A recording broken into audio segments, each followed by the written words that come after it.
Chapter 2. The Power of Yes. 2. Desperate Realtor at RyanSirhant.com. From possibly fake at maybe-spam.com. RE Investment.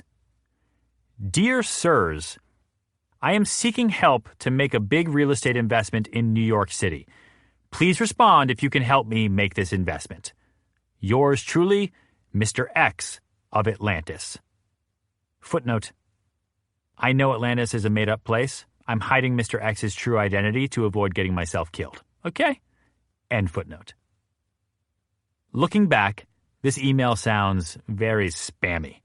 But Mr. X wasn't offering discount Viagra, and he wasn't asking for any help transferring his billions of dollars into America via my personal bank account.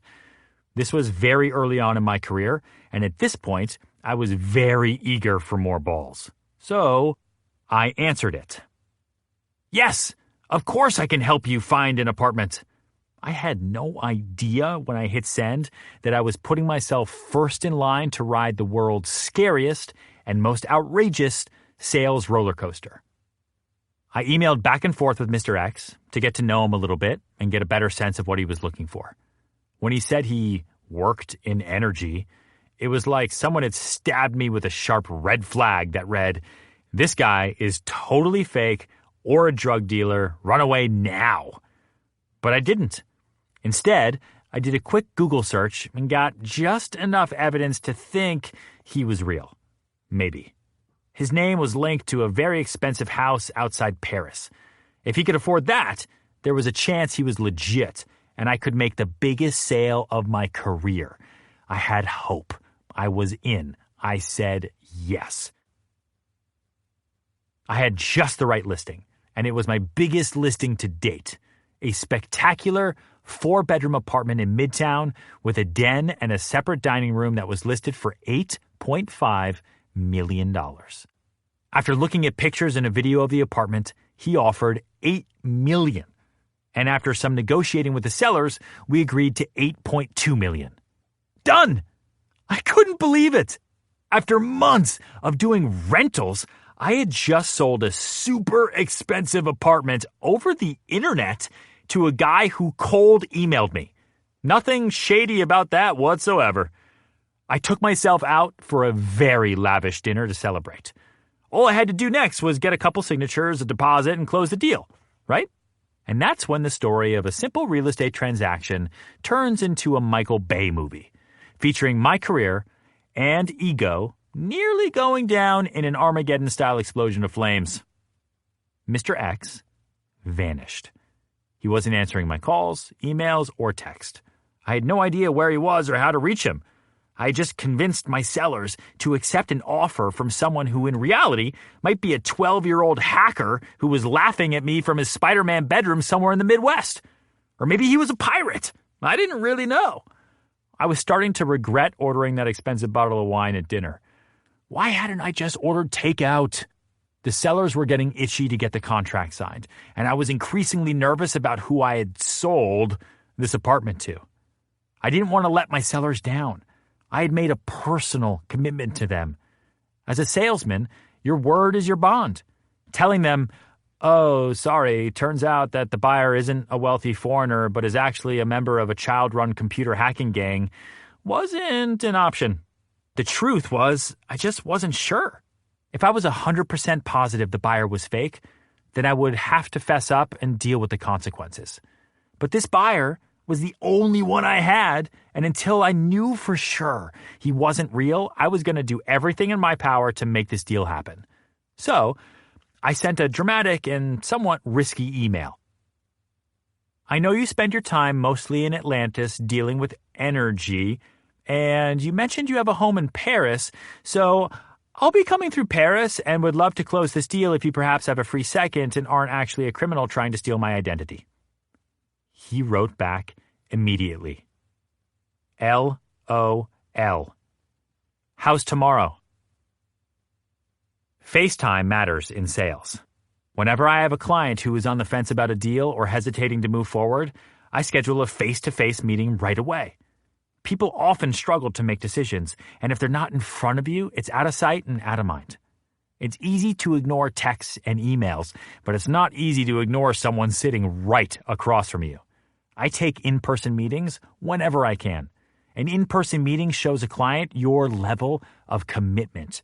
In the end, you'll also save time, close more sales, and be ready to tackle the next ball. Serhant secret number 3. Never underestimate the power of a face-to-face meeting. Sometimes emails and texts are not enough to get a deal closed. Now, did I mention that I didn't really have plans to fly to Paris? I did now. I wanted to show this buyer/pirate/drug dealer that I was totally committed to him and closing the deal. I was hungry for this sale. Literally, because I was about to spend my last few $1,000s flying to Paris to meet with a potential client or criminal. I didn't even pack a bag. I put on a suit and boarded the plane with nothing other than the contract and his alleged address in Paris. I was nervous. Mr. X knew I was coming, but I didn't have an official appointment. When I tried to look up the address, it appeared his office was located in an empty parking lot or behind a French car dealership. Nothing suspicious about that. When I arrived in Paris the next morning after a long, uncomfortable flight, I took a taxi to the address he gave me. It did exist! But don't get too excited. No one was there. And from the looks of the place, it didn't seem like anyone had been there in a long time. I hadn't flown all this way stuffed between 2 snoring tourists for nothing, so I sat down on a stoop and waited. And got a macaroon. Then waited some more. Then I decided, hey, I guess I'll get a croissant. I charged my phone somewhere, got another macaroon, waiting, repeat. As the day went on, I started to feel depressed. I had just made a total fool of myself. My emotions ran from anger at myself to embarrassment. Why am I so stupid? Then I hit the lowest of lows. I felt truly unworthy of being a broker. Why do all of the other brokers have such an easy time making deals and I don't? As I sat on that stoop feeling sorry for myself, I thought about what I would tell people when I got back. Like, oh, it was a great trip, but he had to run off to Zanzibar to buy an elephant so he couldn't see me. Or maybe I'd go with his busy pirate schedule of looting ships in international waters prevented us from having dinner. Or worst of all, his mom doesn't let him go out with strangers or buy multi-million-dollar apartments because he's actually a child. But then something happened. I got an email with the address of a bar where he was hanging out. He wanted me to meet him there. I felt like I had opened a chocolate bar and found the last golden ticket. He was real. Mr. X turned out to be a fairly normal guy who just happened to be flanked by a team of bodyguards. He had an assistant whose sole job was to bring him espresso. He mostly wanted to chill and drink $700 bottles of vodka, preferably until 3 a.m. That's great, but I was there to get a contract signed, and he didn't even want to talk about it. Mr. X clearly enjoyed watching the preppy guy squirm. It was like a game to him, and he was setting the rules. Will you at least read this if I do another shot? I begged. Not how I normally do business, but what did I have to lose other than my reputation and my career? Just as I was starting to see double, he agreed to read the contract. Why do I need to provide all of this personal information? Do these people in New York not want my cash? He asked. The people in New York definitely wanted his cash. But, like trophy wives, New York wanted that cash on its own terms. After hours of drinking, I was still able to switch on my inner salesman and flip what he viewed as a negative into a positive. I confidently told him, it's standard in New York City. Everyone must fill out the same paperwork. It keeps the city safer. He seemed to buy that, but he didn't sign the contract. It was many shots and several hours later that I staggered out of that bar with a signed contract in my hand. It was a win, but a temporary one. I got back to New York to find that Mr. X hadn't sent the deposit. A contract without a deposit is essentially a worthless piece of paper. It means nothing. Where was the 10% of the $8.2 million? Was he planning to ship the cash over in bags like in an old Western bank robbery movie? About 1 million phone calls and several near heart attacks later, I got a call from the lawyer while I was sitting in a taxi stuck in traffic. A wire of $820,000 from Mr. X had just arrived. And breathe. Fast forward to Mr. X's closing.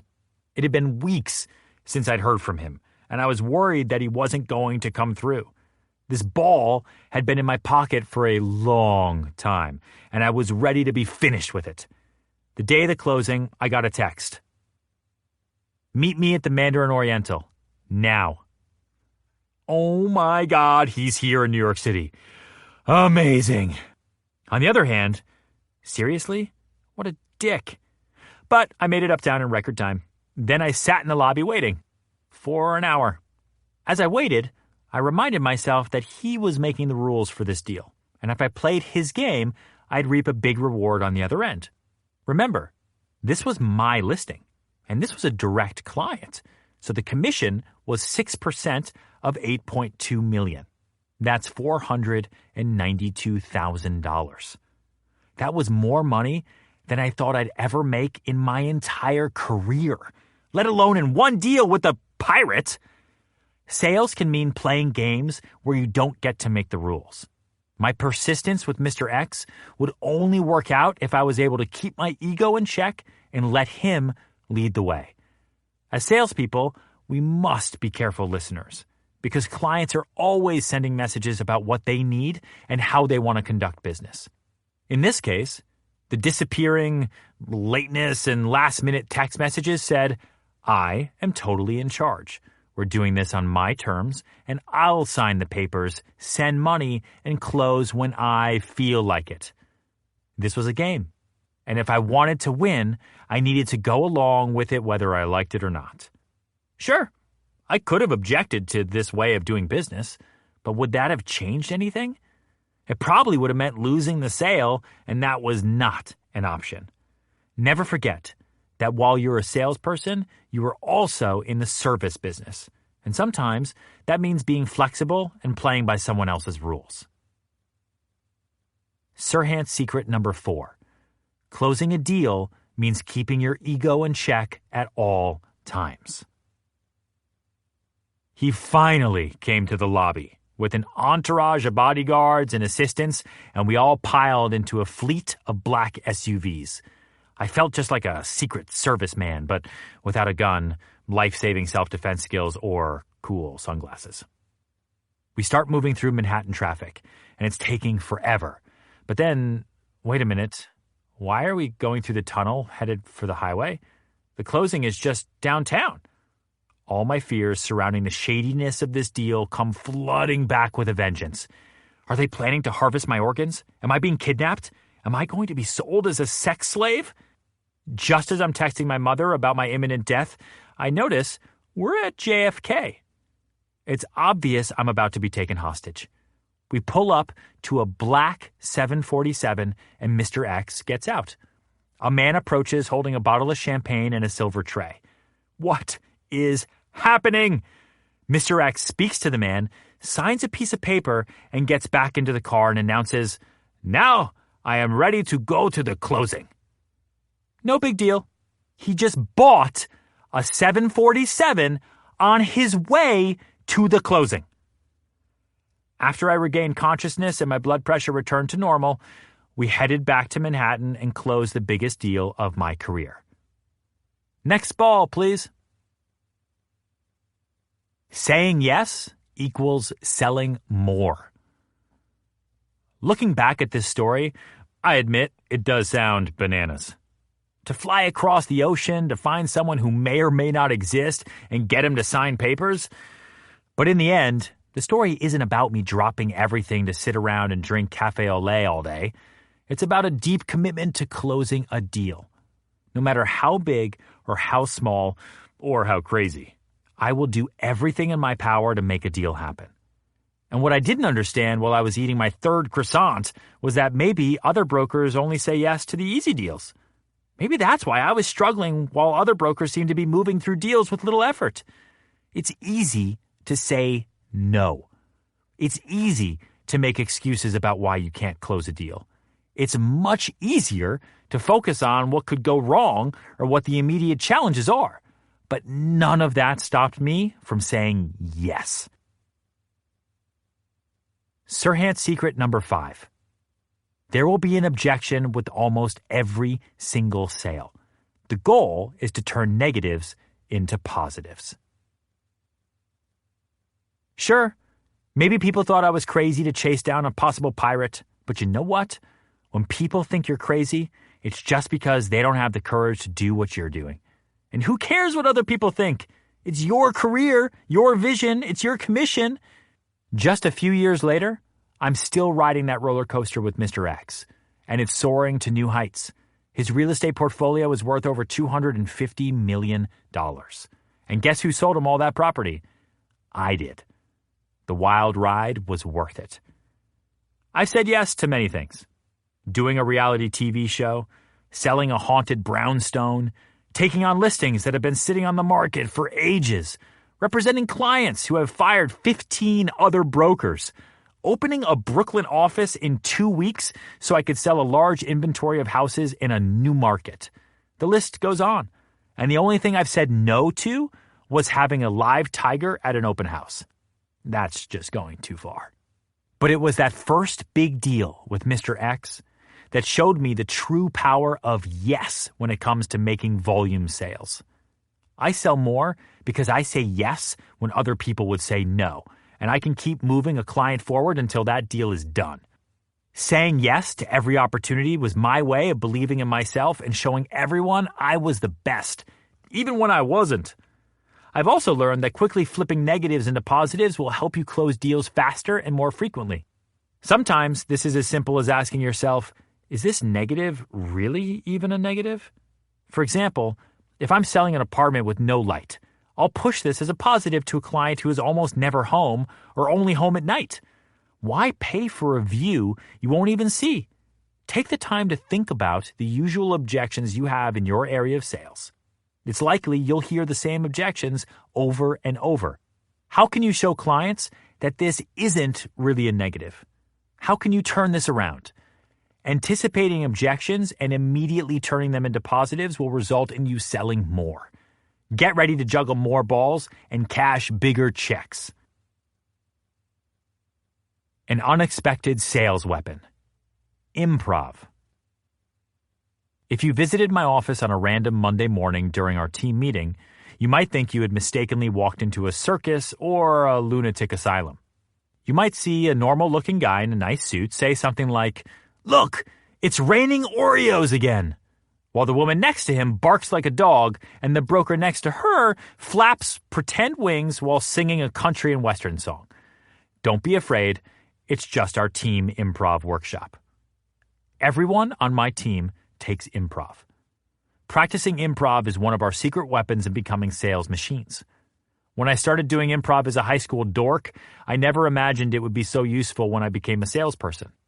Improv builds synergy and teaches your mind to constantly fire away in a positive direction. Improv is all about yes and taking that yes forward and adding on to it. No is forbidden in improv, as it should be in sales. If someone says, "Elephants give birth to pineapples," you can't say, "What? Do you really think that?" as you carefully back away from the insane person. The rule is you have to say, "Yes, and they have 6 legs." Nothing is wrong. Everything and anything is possible. Yes is the most essential word in any salesperson's vocabulary. Say yes to opportunities so that you have lots of balls to play with. You have to persuade clients to say yes to making purchases. You have to say yes to taking risks. And maybe most importantly, if a client were to say, "I only want to buy from the best shoe salesperson in the world, is that you?" Don't hesitate to shout, "Yes, I am the best," from the top of the nearest mountain. Or just climb on a chair, whatever works. When you are asked to do something new or totally foreign to you and you have no idea how to do it, say yes and trust yourself to figure out how to do it later. This automatically puts you ahead of every other salesperson who said no. I really figured out how to be a broker when I was cast on Million Dollar Listing New York. I was a very new broker when I went to an open casting call with 3,000 other agents at the Hudson Hotel in early 2010. When the casting director called me a few months later and said they liked my audition and wanted me to come back in, I didn't say, I'll pass, I don't have much experience, even though being on a national television show would be a huge platform for sales. That would have been a loss of an amazing opportunity, one that has resulted in many balls being tossed my way. When your instant reaction to everything is no, it's like you're unleashing a little monster that eats up all of life's possibilities. Every deal is another scene. Improv requires careful listening. If your partner says, bathing in a pit of spiders is super fun, it's your job to add a witty retort, like, yes, and it's my go-to cure for a bad hangover. But if you weren't listening and you have no idea what she said, you'll miss out on an opportunity to add to that narrative, and you'll just look like an idiot. A sale is ultimately another narrative. It's a story, and if you want to control the direction the narrative goes, ideally towards closing and a nice big check, you need to listen to what your client is saying to you. You can't be a one-note salesperson. Not everyone responds to the same song, and it's your job to adjust the tune and play the right notes. You have to constantly ask yourself, what does this client need from me? And respond at their level.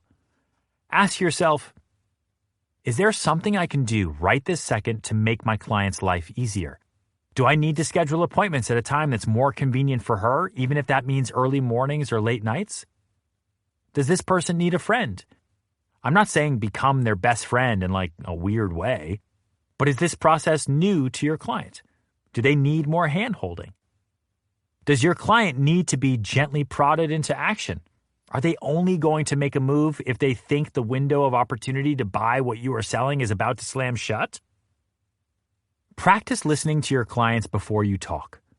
Take a few seconds to digest what they are saying before you respond. Think about what they are saying to you first, and be sincere when you speak. There is nothing worse than spouting a line just to fill up the silence. That doesn't help. You end up sounding like a bad actor who has memorized his lines and only speaks when he's given the right cue. Model yourself after an Academy Award winner. Great actors speak a scripted line and manage to sound like those words have never been said before. They can take a person along on an emotional journey that results in tears, fear, or laughter. No one will cry when a bad actor awkwardly blurts out in monotone voice, "Oh no, my mother, she is gone. Whatever will I do now?" I am not telling you to put on a character. You must be genuine. But don't be afraid to dig deep and elicit emotion when necessary. That's how a good salesperson makes sure he is giving a client what he needs to end the story with a big sale.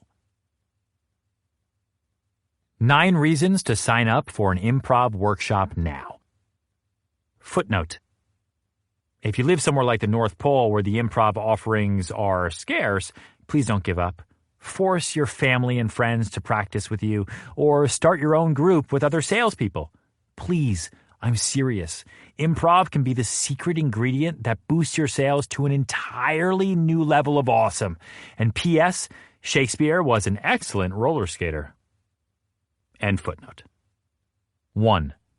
Improv opens you up so that you can make genuine connections with people. You'll feel more comfortable and secure talking to new people. 2. Improv will help you think quickly on your feet. You'll instantly be able to come up with a solution to any problem or any objection a client might have. 3. When you practice improv, your brain is always firing yes.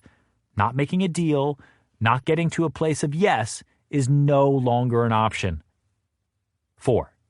Practicing improv will quickly show you what your strengths and weaknesses are. 5. You learn to relate to your scene partner, and ultimately, every deal is just another scene. 6. Improv forces you to listen before you react. Listening to your clients and hearing what they want are key to closing sales. 7. When you get really good at improv, you can control the narrative. You can use this skill to control the direction of your deals. 8. Improv can help conquer shyness. And 9. It's hilarious. Planet Confidence, where everyone wants what you're selling. I'm all about saying yes to more balls. But a big part of turning those balls into closed sales and big commission checks is about getting clients to say yes to what you're selling.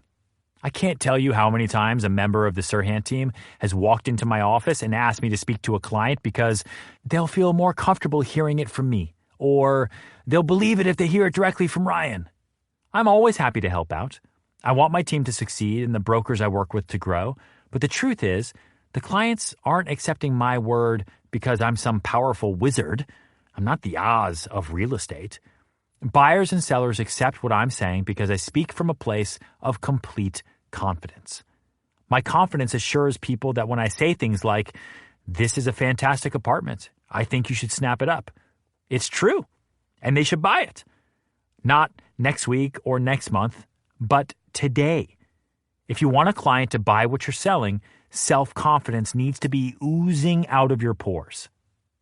You must decide that there is no choice but to be the best salesperson that has ever existed in the history of the entire universe. Early on in my career, I bought myself a one-way ticket to Planet Confidence, and I've never looked back. Am I joking when I say I'm the best broker in the history of the entire universe? Sure, kind of. That is a ridiculous statement to make. Does it mean I don't make mistakes or don't have more to learn? Definitely not. But I do know that I'll work more and fight harder than anyone else and do absolutely everything in my power to get a deal done and make my clients happy. And in my book, that's what makes me the best. You might be the best salesperson for totally different reasons, and that's awesome. One risk at a time. Today, I can walk into a boardroom with a table as long as the Brooklyn Bridge and introduce myself as the best broker in the world. But I still remember what it feels like to be the new guy on the block. Footnote. If you're thinking, he's the best broker in the world? Well, duh, he's on TV. Sure, being on TV is a big advantage. It opens lots of doors. But when I take new business meetings, I have to assure people I will do a good job despite being on TV. End footnote.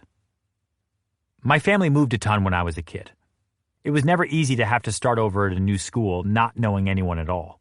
Meeting people as an adult is hard enough, but as a kid, it's the worst. When we first arrived in Massachusetts, my dad announced to my little brother Jack and me that it was time to go make some friends. He had a plan. We were going to walk up and down Hill Street in Topsfield, knocking on every single door to introduce ourselves. We were like, why? Looking back, it was a great idea. But at the time, my 5th grade self couldn't imagine anything more terrifying. My dad told us, what's the worst thing that can happen? Someone laughs or slams the door in our faces? Then that neighbor is crazy and we'll stay away. Or you could meet a lot of nice people and maybe even your new best friend. I was so scared that I can't really remember going to houses 1 and 2. They are a complete blur. House number 3 was different. We met the Badavas family. They were friendly and super cool, and my brother and I were like, oh my God, Dad was right!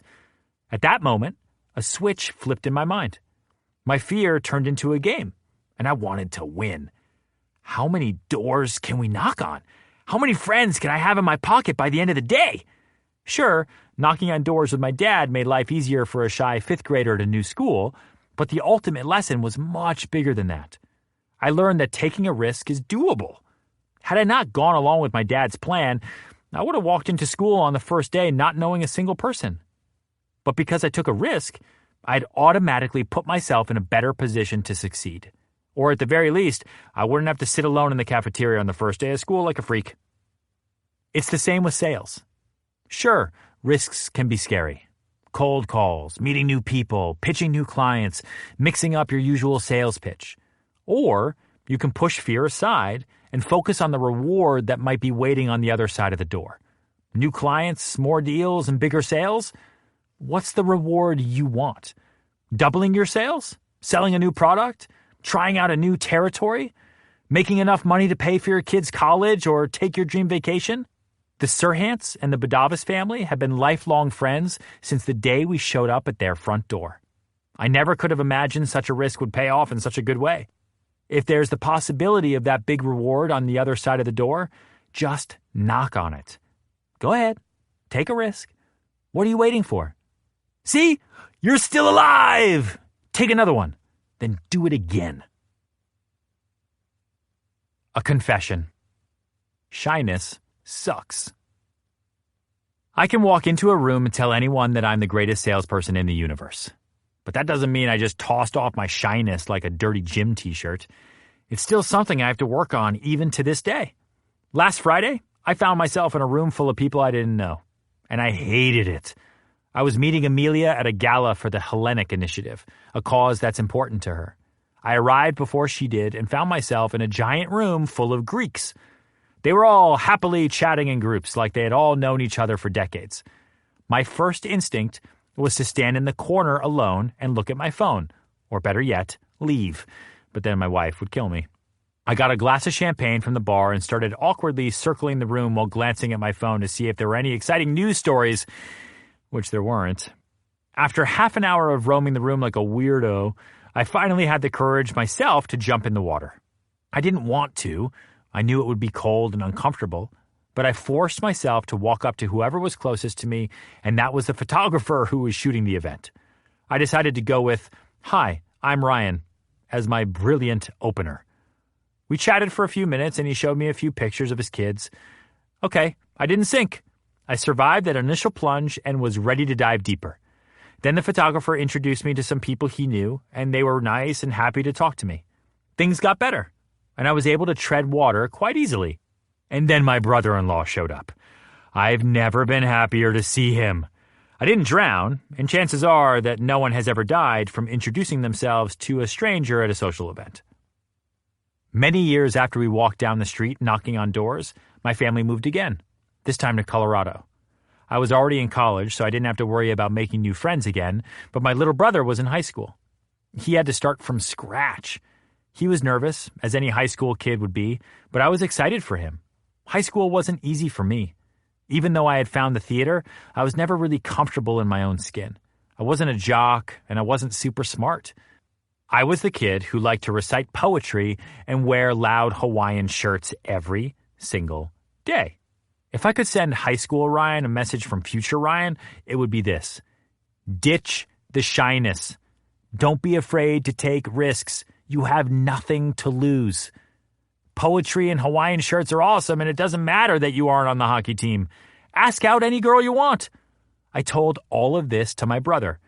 He took the advice to heart and became one of the most popular kids in his high school, although he did dress better than I did. We are salespeople. That means we have to talk to people and meet people all the time. We must always be on the lookout for opportunities because anyone, anywhere can be our next best customer. I still have to remind myself that my next big client could be that complete stranger I'm too afraid to talk to at a party, and that I should put my phone down and get out of the corner. I know that no matter what heights I hit in my career, the first move is always going to be hard to make. But I'm never going to let that stop me. So the next time you feel apprehensive about taking a risk, just remember that in the end, putting your phone in your pocket, getting out of that corner, and letting the world see how awesome you really are can take you somewhere bigger and better than you'd ever thought you'd go. And don't you want to see where your story will take you? The Serhant Way. Saying yes equals selling more. Don't be afraid to say yes, even if you're not sure what you're doing or where to start. You'd be surprised how many salespeople say no to an opportunity just because the idea of stepping into uncharted territory makes them uncomfortable. Saying yes gives you an enormous advantage over your competition, but I understand how terrifying it can be to say yes. I've said yes to many opportunities, and those that frightened me often turned out to be the most rewarding, financially and emotionally. Don't forget, You have the power to figure things out. And if someone thinks you're crazy for saying yes, even better. They don't have the courage to do what you're doing. Remember that getting to yes can mean playing by someone else's rules and learning to quickly turn negatives into positives. Keep building your confidence. An improv class can give you an edge. It's a secret sales weapon. Your confidence will build with each risk you take. Practice your craft. This entire book is about priming your mind so that you can be the best salesperson. But I've also included a few exercises. Salespeople who are better at being human sell more stuff. It's true. It wasn't a surprise that my past life as an actor helped prepare me for the world of reality television. All the auditions, plays, student films, and, of course, playing Dr. Evan Walsh made it easier for me to adapt to life with television cameras in my personal spaces, such as my car, office, bedroom, and shower. You did not need to be an actor. It doesn't matter if you were never even in a high school musical, but know that some of the crazy exercises I'm sharing in this book are similar to ones actors use. I've included them in this book because they will make you a better human. The question game. I'm sure you've already signed up for a local improv class and you're loving it and can't wait for your family and friends to come see your first show. You're the next Tina Fey. But just in case you want to practice on those nights that the improv dungeon is closed, I thought I'd leave you with an exercise. You're welcome. Asking questions, and then more questions, is an invaluable skill for a salesperson to have in her arsenal. Think about it. If someone asks you, "So, how are you feeling today?" and you reply, "I feel awesome," and you just leave it at that, you're basically signaling to them that the conversation is over. And P.S., you don't care about how they feel. That isn't exactly the kind of interaction that promotes connection in sales. To make sure you don't find yourself falling into a dead-end conversation with a customer, practice the question game. Make friends or family or your Uber driver do it with you. It's a simple game, but it is so hard. How to play. Set your timer for 2 minutes. Once you become a master of this game, do it for longer. Start a conversation with the other person by asking them a question.